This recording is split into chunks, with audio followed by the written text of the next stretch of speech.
Hello dear students, today we are going to start our new practice set 9.1. Okay, या व्हिडिओमध्ये थोडंसं आपण changes करतोय. म्हणजे जी काय टेक्निक असेल, दरवेळी तुम्ही काय करता, व्हिडिओ वॉच करता त्यानंतर लिहित असाल किंवा व्हिडिओ वॉच करतच लिहित असाल, आय डोंट नो. पण आता या लेक्चरला तुम्ही कंपल्सरी काय करायचं बघा, जसं आपण लेक्चरमध्ये बसतो आणि त्यावेळी मी एकदा एक्सप्लेन केल्यानंतर तुम्हाला ज्यावेळी ॲन्सर ओरली सांगणार आहे तुम्ही नोटबुकमध्ये फॉलो करायचं आहे त्या, ओके, किंवा लिहून घ्यायचं आहे. त्यामुळं असं समजून चाला की आपलं हे लाईव्ह लेक्चर सुरू आहे आणि तुम्हाला ॲज इट इज कंटिन्यू जसं मी सांगेल तसं लिहायचं आहे, ओके, जेणेकरून तुम्हाला पण सिम्पल जाईल, थोडंसं मला पण इझी पडेल. So write down practice set 9.1 त्यातील फर्स्ट एक्झाम्पल लिहून घ्यायचं आहे बघा, सोबतच लिहा म्हणजे तुम्हाला सिम्पल पडेल. कारण की वर्ड्स प्रॉब्लेम्स आहेत, सो सगळ्या स्टेप्स बोर्डवर दाखवून थोडंसं अशक्य होतं, काही स्टेप्स ओरली सांगाव्या लागतात. म्हणूनच तुम्हाला सांगतो write down practice set 9.1. Write down first example. पहिले 2 ते 3 एक्झाम्पल सिम्पल आहेत. If mark price is equal to ₹1700, if mark price is equal to ₹1700, selling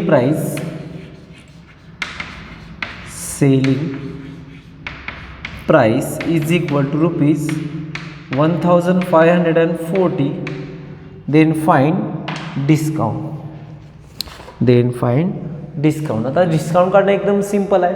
समजा एखाद्या शॉपमध्ये तुम्ही गेला, मार्क प्राइस 1700 आहे, तीच व्हॅल्यू जी काय वस्तू आहे ती तुम्हाला 1540 रुपीजला मिळाली, तर तुम्हाला किती रुपये डिस्काउंट मिळाला, म्हणजे किती रुपये कमी केले ते आपल्याला फाइंड आउट करायचं असेल तर simple formula.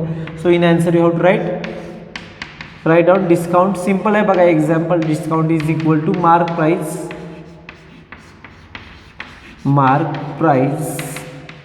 Minus selling price is equal to under is equal to करून घ्या. That is ₹1700 minus 1540, that is 160. Okay, that is discount is equal to ₹160. संपला आन्सर, काय नाहीच आहे यामध्ये. ओके, ₹160 बघा माझ्यासोबतच लिहित आहे ना. Okay, discount is equal to mark price minus selling price, that is equal to ₹1700 minus 1540, that is equal to ₹160. Next example लिहून घ्या. If mark price is equal to ₹990, if mark price, second example, if mark price is equal to ₹990, percentage of discount, that is discount in percentage of discount is equal to 10%, find the selling price. Okay, एकदम simple example आहे बघा. आपल्याला इथं काही जास्त करायचं नाही. Mark price दिले, डिस्काउंट दिलाय, मग आपल्याला पहिला selling discount in rupees find out करावं लागेल. सो फर्स्ट फॉर्म्युला होता बघा, का होता, discount is equal to mark price किंवा डायरेक्ट लिहू 990 और 10%, सिंपल लँग्वेजमध्ये 10% ऑफ ₹990 असं लिहिलं तरी चालेल, काही प्रॉब्लेम नाही. तुम्हाला जर फॉर्म्युला लिहायचा असेल तर लिहू शकता. That is 10% multiply by mark price. Okay, that is equal to 10/100 into 990. Division simple आहे, 0 get cancel, that is ₹99. Okay, म्हणजे डिस्काउंट किती मिळाला आहे बघा तुम्हाला, ₹99. मग आता सेलिंग प्राइस काढायचा आहे. 990ची व्हॅल्यू 99 मायनस करून विकली, किती सेलिंग प्राइस होणार आहे, म्हणजेच इथं फॉर्म्युला कसा होणार, therefore selling price is equal to mark price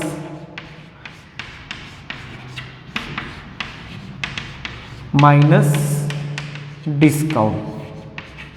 okay, that is mark price किती आहे बघा, 990 minus 99. सबट्रॅक्शन जरा व्यवस्थित करा. Okay,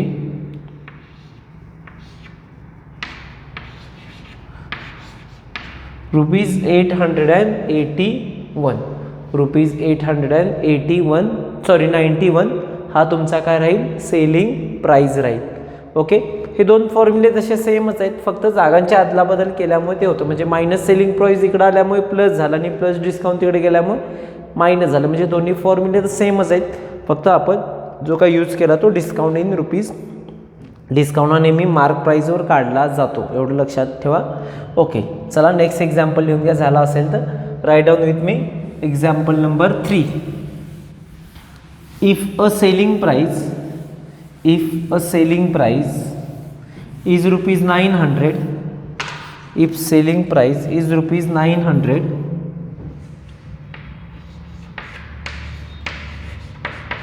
selling price is equal to rupees 900, discount is 20%, then find mark price. पहिला समजावून घ्या, मग मी तुम्हाला ओरली आन्सर सांगेन. आता बोर्डवरचं काही कॉपी करू नका. ओके, आपल्याला काय दिले बघा, आता नेहमी डिस्काउंट हा पर्सेंटेजमध्ये दिला आहे. ठीक आहे, डिस्काउंट इन रुपीज काढण्यासाठी पण तुम्हाला मार्क प्राईस पाहिजे, पण इथं मार्क प्राईस दिले का नाही, मग आपण ते एक्झाम्पल थोडंसं वेगळ्या मेथडनं करावं लागतं. म्हणजे थोडक्यात घ्या बघा, मी थोडंसं सिम्पल वेनं जायचा प्रयत्न करतो. हे तुमची मार्क प्राईस.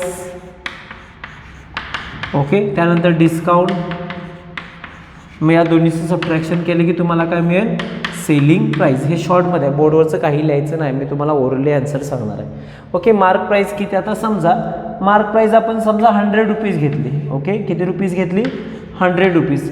डिस्काउंट 20% दिला. ओके, म्हणजे थोडक्यात 100 रुपये 100 रुपीज मागं 20 रुपीज जर आपल्याला लेस करून द्यायचे असेल तर ऑब्वियसली तिची सेलिंग प्राईस किती येणार, ₹80. किती येणार आहे बघा, ₹80. ऑब्वियसली सिम्पल आहे, लास्ट टाईम पण भरपूर एक्झाम्पल झालेत. मग आपण जर समजा मार्क प्राईस X रुपीज मानली. ओके, ₹X मानली तर 20% डिस्काउंटने सेलिंग प्राईस किती आहे बघा, ₹900. ठीक आहे, मग दोन काय आहेत, डायरेक्ट प्रोपोर्शनमध्ये, त्यामुळे त्याचा रेशो घ्यायचा. आठवतं का बघा, लास्ट एक्झाम्पलमध्ये किंवा लास्ट 2 व्हिडिओमध्ये आपण तेच केले. 100/X is equal to 80/900. 0 इथे कॅन्सल केला तरी चालेल. क्रॉस मल्टिप्लिकेशन केला, 8x is equal to 100 multiply by 90. 100 multiply by 90. 8 मल्टिप्लिकेशनमध्ये तिकडे गेलं तर डिव्हिजनमध्ये जाणार, that is x is equal to 100 into 90/8. Division एकदम सिम्पल आहे, तसं काही जास्त अवघड नाही. 4 2s are 8, 25 4s are 100, again 2 1s are 2, 45. Okay, that is 25 multiply by 45.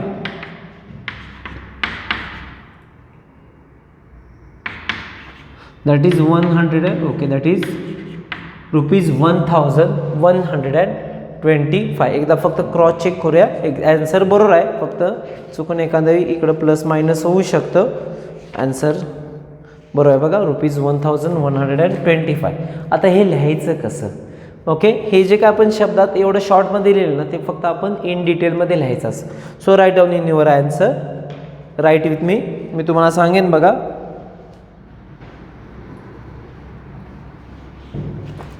Late, सुरुवातीला मानू, let the mark price is ₹X और only X, no problem. Okay, next line लिहून घ्या. हे थोडंसं तुम्ही रफली कुठं तर लिहित चला, म्हणजे हे तुम्हाला यावरून तुम्ही स्टेटमेंट स्वतः तयार करू शकता. फक्त इथं इफ आणि देन लिहायचं असतं, बाकी काय असं काय वेगळं लिहायचं नसतं. Write down if next line लिहायचं आहे बानो, if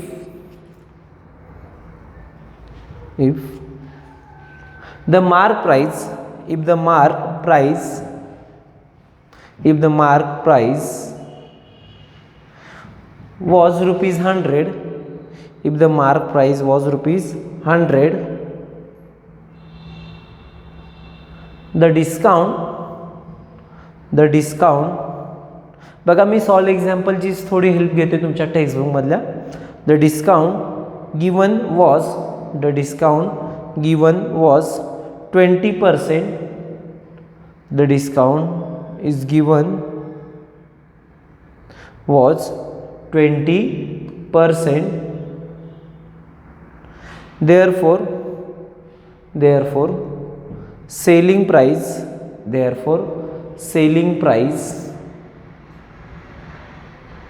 is 100 minus 20. Selling price is 100 minus 20 is equal to rupees 80. किंवा 80 rupees, no problem, 80 rupees. Next line,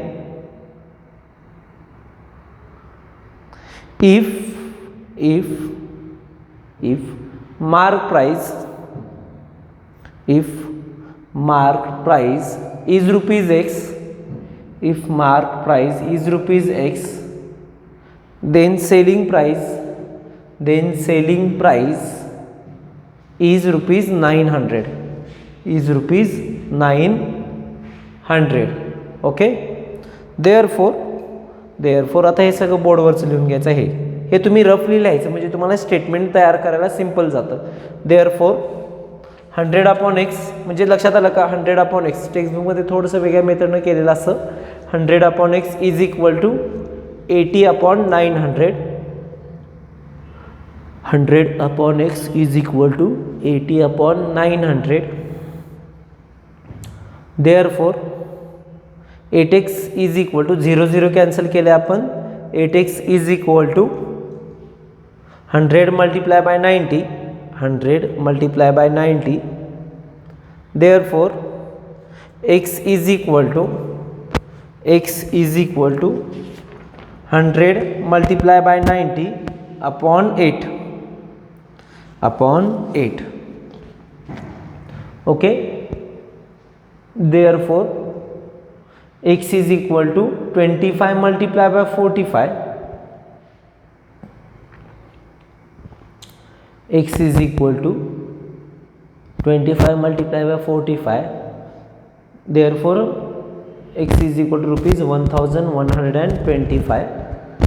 X is equal to rupees 1125. Okay. Next line लिहून घ्या. Therefore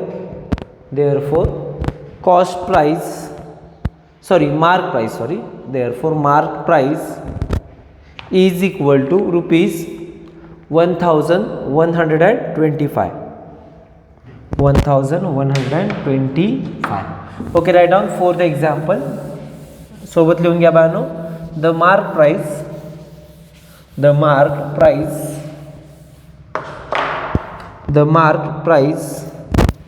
of the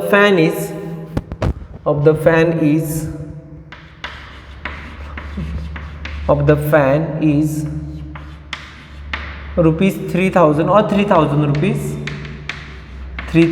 rupees. Full stop. Shopkeeper gave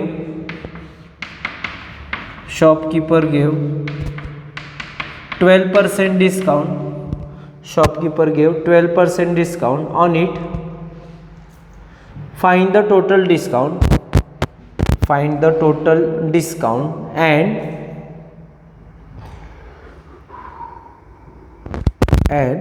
selling price. Okay. हे example number 2 सारखा काहीच अवघड नाही. Okay, बघूया आपण सुरुवात करूया. आता बानो मार्क प्राइस आहे डिस्काउंट पर्सेंटेजमध्ये, रुपीजमध्ये काढायसाठी फॉर्म्युला आपल्याकडे आहे.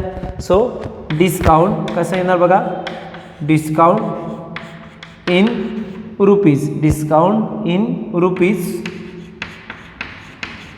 Is equal to mark price. थोडक्यात फॉर्म्युला तयार करू. Mark price multiply by discount in किंवा discount percentage. Okay, discount percentage इतकं इनफ आहे, काय प्रॉब्लेम नाही.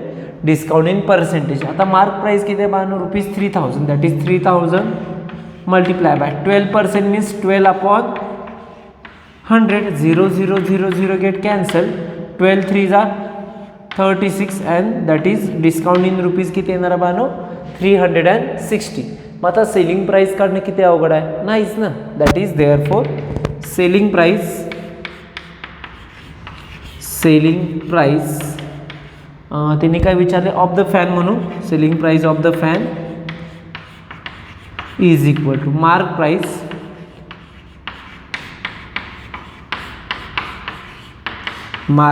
Minus discount. Okay, in rupees म्हणला तरी चालेल, काही प्रॉब्लेम नाही. ओके, रुपीजचा सिम्बॉल लिहिलं तरी सफिशियंट आहे. मार्क प्राइस किती आहे बाळांनो? 3000